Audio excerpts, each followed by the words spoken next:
I'm like heading into like oblivion. There is nothing out here but harmony and bliss. And sharks. Lions and tigers and bears on my... When the sun hits this whole thing right here, meaning like, you know, seascape, like that motel and then that building, they just always, boom, the windows just illuminate. It's just this incredible, bam! It's so picturesque. And then the sun's just right there. This is the best place on the island to see the sunset. If you ever come to Cape Cod and you want to find the best sunset, it's the bay. Anywhere on the bay, really. But Grays Beach, Chapin's, Mayflower, and then you've got First Encounter Beach. And the winter First Encounter Beach is where you want to be. It's in Eastham. It's just centered perfectly.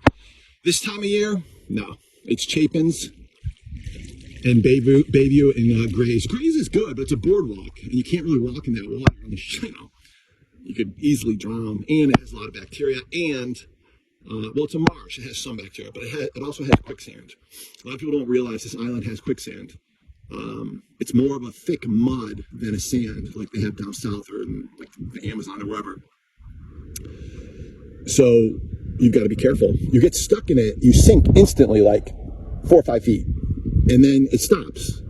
But then you can't move. Like you legit can't move. And then the more you try to finagle your way out of it, I guess, or fidge, you sink deeper and deeper. Plus, unlike quicksand and on land, you've got ocean. You've got water coming in, tide coming in.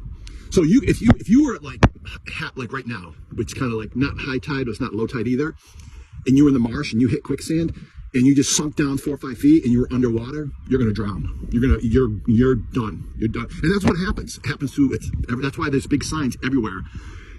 Incoming tide, strong rip currents, and quicksand. Do not try to cross. Every year, somebody tries to cross. You can't get out of it. And if you get stuck in it at low tide, well, you got a chance, but you better have somebody with you who's going to be really strong and willing to also be stuck, and then you both got to try to get out of it. Have I been stuck in it before? Yes.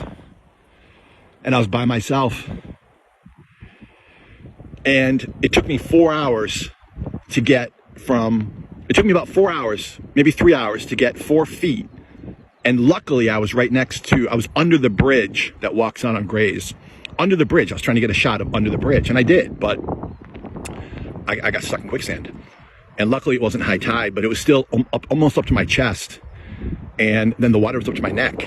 And you want to talk about claustrophobic and panic? You can't move. And I let everything go, my equipment, everything I had, I just let it go. And I was just focused on survival. It took me about 3.5, 4 hours just to get 4 feet to the post, a beam. I was able to finagle my way, and then I crawled out, you know, by every ounce of strength I had. And because it was like thick mud and it had like tons of broken shells and debris and everything, it was almost like someone took a Brillo pad from my feet all the way up to, you know, my torso. It was just raw, like somebody had ripped 2 layers of skin off me. Brutal. I'll never forget it. And I'll never make the same mistake either. Never make the same mistake twice in life, unless you're a fool. Bye.